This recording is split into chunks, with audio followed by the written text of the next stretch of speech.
눈물로 하나님께 감사의 기도를 돌렸던 것이 추수감사절 아니었습니까?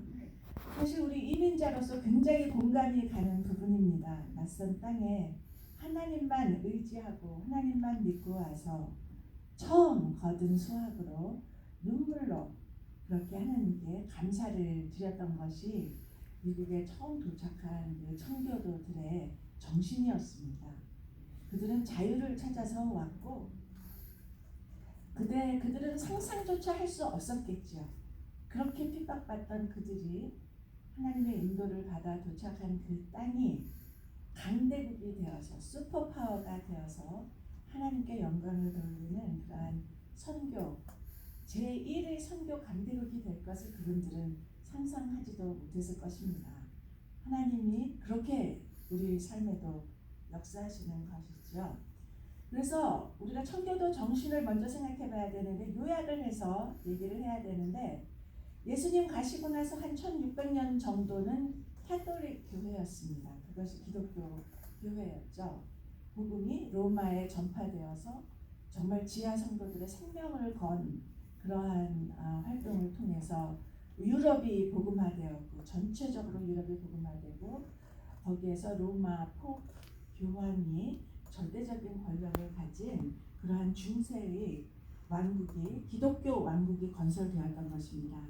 그러나 우리의 신앙처럼 우리도 처음에 하나님을 첫사랑을 가졌을 적에는 그렇게 열심을 부리다가도 세상에 살아가면서 우리의 신앙이 쇠퇴하기도 하고, 어떨 땐 형식적이 되기도 하고, 어떨 땐 하나님 정말 계신가? 나한테 왜 이런 일이 일어나지라고 하는 때도 있는 것처럼 1600년이 흐르면서 이 기독교가 교회의 모습이 타락을 한 것이지요.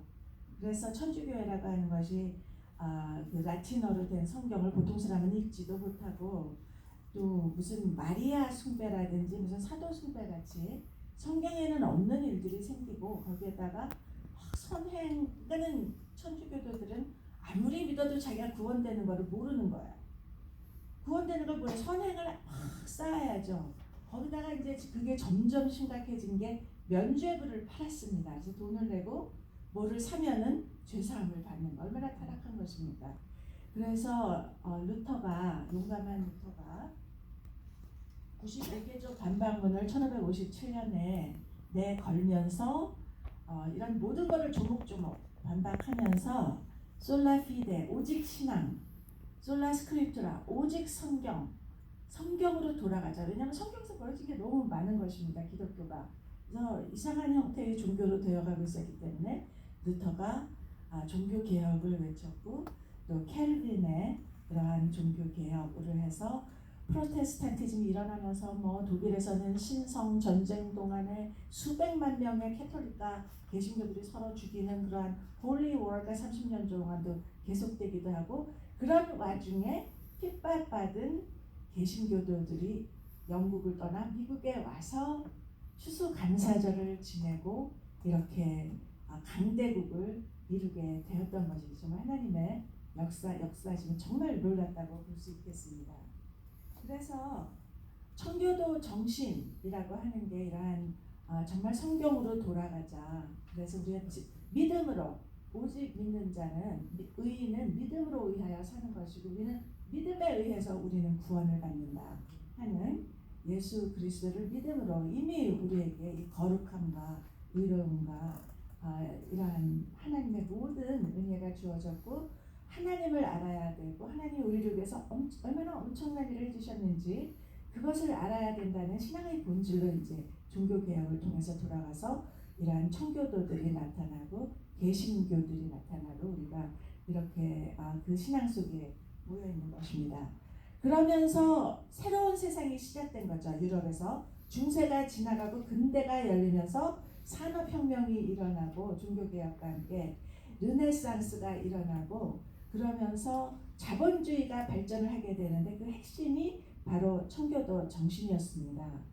유명한 사회학자 막스 베버가 얘기했듯이 프로테스탄티즘의 윤리가 그 자본주의 정신에 뿌리박은 그 배경이 되었던 것인데, 그것은 뭐냐 하면은 루터가 얘기한 베루프라는 것, 또 칼빈이 얘기한 콜링이라는 것, 우리 각자가 하나님에게서 부르심을 받은 바가 있고, 우리가 우리의 그 소명에 충실함으로써, 우리가 가진 직업에 충실함으로써, 우리 일에 충실함으로써 우리의 삶의 자리가 예배가 되고, 그것을 하나님께서 기쁘시게 받는다는 것을 믿는 사람들이, 과거에는 어땠냐면은 캐톨릭 시대에는 영과 육을 구분해서 이러한 파더들은, 멍크들이 수도원에 들어가서 명상을 하고 노동을 천시하는 좀 그런 정신적인 세계와 육체적인 노동의 세계를 구분해서 이런 수도원에서 명상을 하는 그런 것이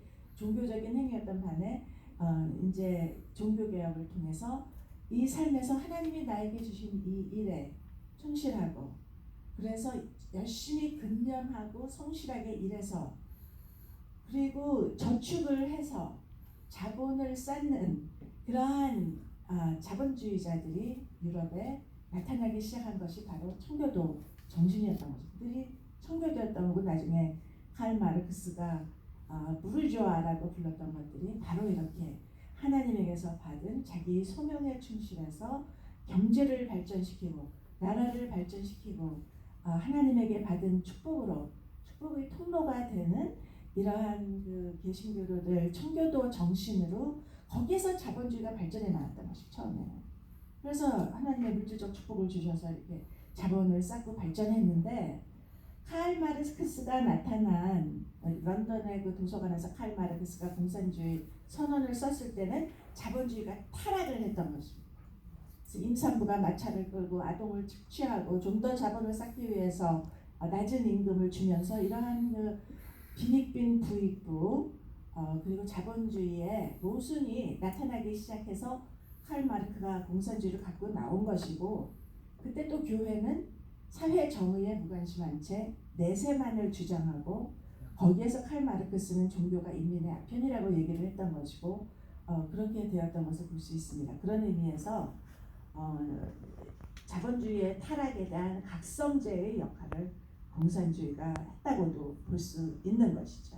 그래서 공산주의가 나타나고 나서 자본주의는 자기 성찰을 계속하면서 케인스 경제학에 이르러서 빈익빈 부익부를 줄이고, 이러한 개혁된 수정 자본주의가 발전해서 오늘날 우리가 보고 있는 이러한 빈부격차를 줄이고 부자들한테 세금을 걷어서 사회복지를 발전시키고 하는 이러한 것을 수용하는 식으로 우리가 발전되어 난 것을 볼 수가 있습니다. 그래서 자본주의도 여기서 나왔고, 그리고 또 이러한 자유민주주의 역시 성경의 뿌리를 박은 것입니다. 자유민주주의의 근본이 되는 인권 사상이라는 것, 우리가 하나님의 형상으로 창조되어서 결국 옛날 전통사회에서는 태국이건 일본이건 어디건 전통사회를 보면은 왕만 사람이고 천황이 주인이에요. 그리고 국민은 다 그 땅 빌려서 그 권위, 그 은혜를 입어서 사는 존재들이지, 그 개인 하나하나가 그렇게 중요하지 않았어요.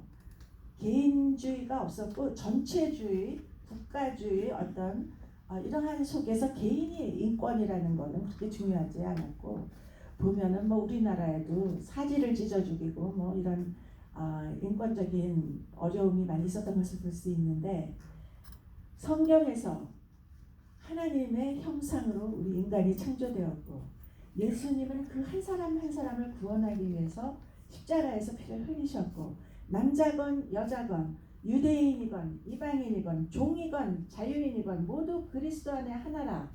누구든 예수를 믿으면 구원을 얻고 하나님의 자녀가 된다는 진정한 평등한 그러한 생각, 여기에서 인권이 나왔고 하나님의 형상으로 창조된 우리가 구원을 통해서 하나님의 형상을 회복해갈 수 있고 언젠가는 그와 같이 될 수 있다는 그런 인간의 존엄성에 뿌리 박은 정치 체제가 탄생을 하게 된 것입니다. 그래서 자유민주주의 속에서 개인의 인권, 그리고 또 진리를 알지니 진리가 너희를 자유롭게 하리라.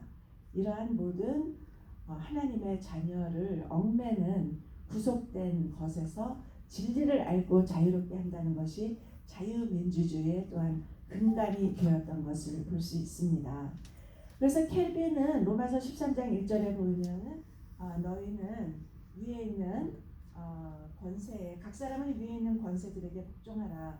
권세는 하나님으로부터 나지 않음이 없나니 모든 권세는 다 하나님께서 정하신 바라 라고 했는데, 그러면 하나님이 정하지 않은 하나님의 저항하는 하나님의 의사에 반하는 국가 권력에는 저항해야 된다는 생각이 그때 또 켈빈을 통해서 종교개혁을 통해서 청교도 정신을 통해서 나오면서 자유민주주의의 근간이 되었고, 자유민주주의 그 미국의 독립선언에도 나오는 우리 인간이 모두 생명과 자유와 행복을 추구할 권리가 있다는 자유민주주의의 그 뿌리는 바로 기독교 청교도 정신에서 나온 것입니다. 이제 미국의 리더십은 바로 이러한 인권과 자유민주주의와 시장 경제를 대표하는 그러한 리더십을 미국이 발휘를 해왔습니다. 그것이 청교도 정신의 뿌리를 받고 있는 것이고, 결국 우리가 미국의 리더십을 생각하고 또 이러한 자유민주주의 시장경제를 생각할 때 이러한 발전, 우리가 여태까지 본 발전은 믿는 사람들이, 특히 청교도 이후에 믿는 사람들이 자기가 속한 곳에서 자기의 믿음을 실천해온 결과가 정치, 경제, 사회에 반영해 온 것이 그동안의 발전이라고 볼 수가 있겠습니다. 그래서 너무나 이런 많은 얘기를 제가 축약을 하면서 하나님을 그렇게 먼저 믿었고 그래 축복받았던 유럽 대륙은 그러나 민족주의 우상에 빠지고 제국주의 우상에 빠지고 그렇게 하면서 두 번의 세계대전을 통해서 망해고 수천만 명이 죽었습니다. 역사의 무대에서 사라져갔습니다. 그리고 미국과 소련이 나타나서 전후 세계를 이끌어가면서 미국의 리더십과 이러한 공산주의를 대표하는 소련의 리더십이 상반이 되다가 결국 공산주의는 잘못된 그런 인간관, 신관에 입각해 있기 때문에 1989년 소련이 몰락하면서 공산주의는 20세기의 에피소드로 사라져 간 것입니다. 그래서 결국 이제 남은 것은 어떠한 자본주의 간의 경쟁이라고 볼 수 있는데, 이제 미국은 중국이라고 하는 새로운 경쟁자, 시진핑이 중국은 원래 그 중화 사상이 강한 그런 나라 아닙니까? 원래 중국이 세계의 중심이라는 그런 세계를 하기에 마땅하다는 그런 중화 사상이 여전히 남아 있고, 시진핑의 중국몽도 그러한 것이고, 정치, 경제, 사회, 심지어는 군사, 우주적인 면에서까지 이제 중국은 미국에게 가장 위협적인 그런 국가로 나타나고 있습니다. 그래서 이러한 상황에서 미국이 정말 승리할 수 있는 길은 무엇인가? 미국이 생존하고 승리할 수 있는 길은 무엇인가라는 것은 바로 청교도 정신으로 돌아가야 되는 것입니다. 이 세상에 영원한 제국은 없습니다. 제국은 흥망을 거듭합니다. 유럽 후에 미국이 나타났고, 이제 그 횃불이, 그 복음의 물결이 한국으로, 중국으로, 인도로 이렇게 횃불이 옮겨지고 있는데, 세상에 영원한 제국은 없다. 우리가 미국을 볼 적에 얼마나 하나님 앞을 떠나서 그 풍성함과 부요 속에서 정말 교회도 그렇게 자주 가지 않고, 크리스마스하고 부활절에나 교회 가는 그런 교인들도 많이 있고, 또 이 사회를 볼 적에 성적인 분란이라든지 이러한 마약이라든지 그런 타락의 징조를 우리가 너무나 많이 보고 있는 것입니다. 그래서 우리가 미국의 리더십을 생각할 때 또 이렇게 새로운 나타난 중국과 하버드의 그 사뮤엘 B. 헌팅턴 교수님의 말씀에 의하면 인류 최후의 전쟁은 이러한 기독교 문명권과 그리고 이러한 중국 아랍 유교와 이슬람의 커넥션, 그 사이에 대결이 될 거라고 그렇게 얘기하는 사람들이 있고, 상당한 일리가 있다고 생각합니다. 우리가 성경에 보면 인류의 종말 예수의 재림을 잘 보여주고 있습니다. 우리가 영원히 이런 상태로 가지는 않을 것입니다.